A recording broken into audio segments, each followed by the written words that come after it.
Hello, everyone. My name is Garrison. With me is Paul and Warren. We're Team Golf, and for this week on what would you do? We are going to go with Chapter Seven's prompt number four. And in this one, you're a project manager in charge of developing the latest release of your software firm's flagship product.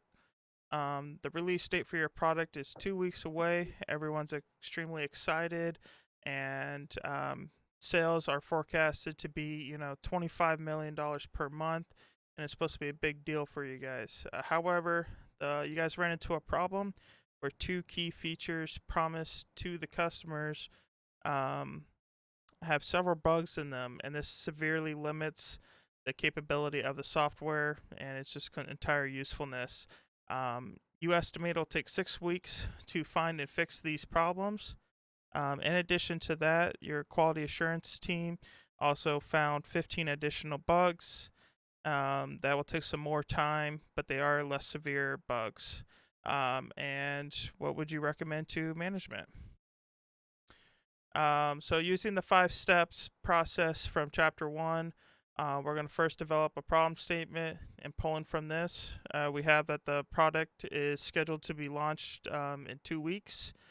Uh, there are two key features of the software that have major bugs in them that'll take approximately 6 weeks to address. And there is also 15 minor bugs that will also take some more time to fix and address. Identifying some alternatives, we'll discuss number one, which is an extreme business related side, which is release the software in its current state with promises of fixing the bugs in future patches. The pros to this is that we get the product out to the customer as soon as possible and as promised. We hit the due date that we had originally planned for, and this will start generating revenue for us right away, and we could start making money back on all the time spent for creating this product. On the negative side, these problems still have to be addressed at some point in time. So we're going to put a lot more resources into support, patching these in, and supporting the customers that are experiencing these bugs to begin with, and possible upset from the shareholders about the quality of software that we're trying to release to the public. So to talk about the next one, I'll go ahead and have Warren here. He's going to go ahead and speak about that. Hey, thanks, Garrison. I wanted to talk about the possibility of delaying the software as long as it takes to get the perfect product, because I think there are some good things to talk about there.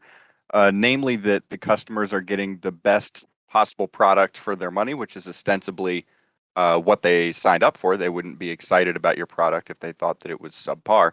And by taking the time to really work out all the kinks first, you avoid kind of tricking your customer base into being unwitting beta testers by shipping them a product that's full of bugs and flaws.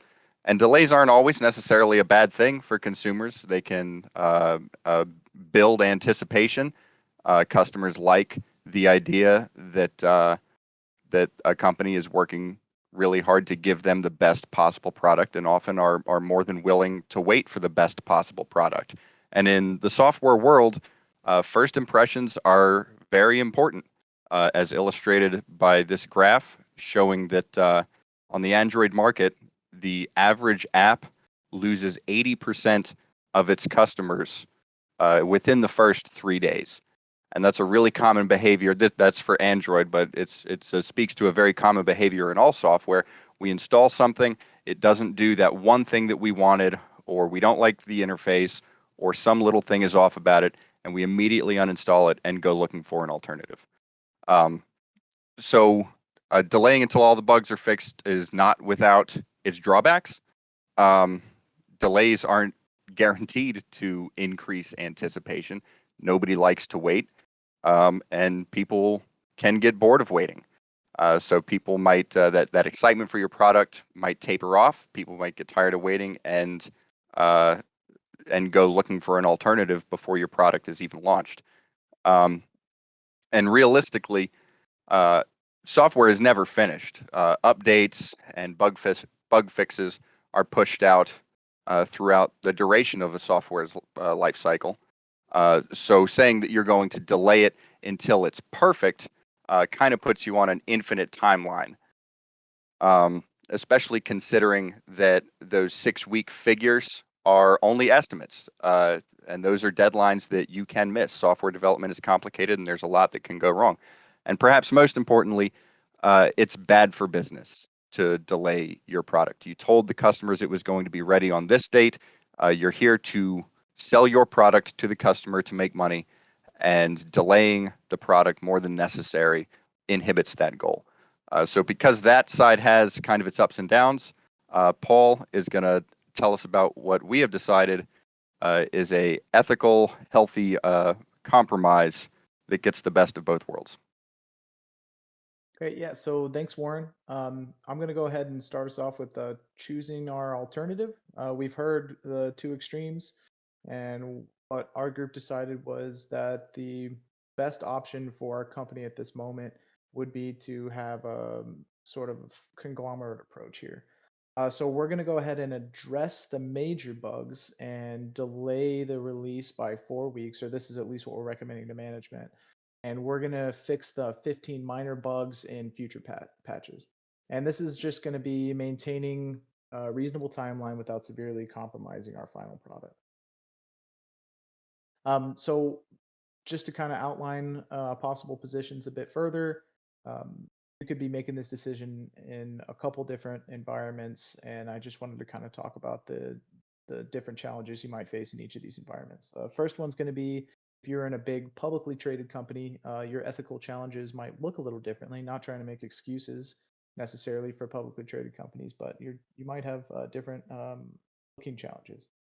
So the first one as a publicly traded company is you're going to have this big responsibility to your shareholders, and that can actually drive timelines in a way that might be uncomfortable for product managers and people who got their boots on ground and are real close to the product.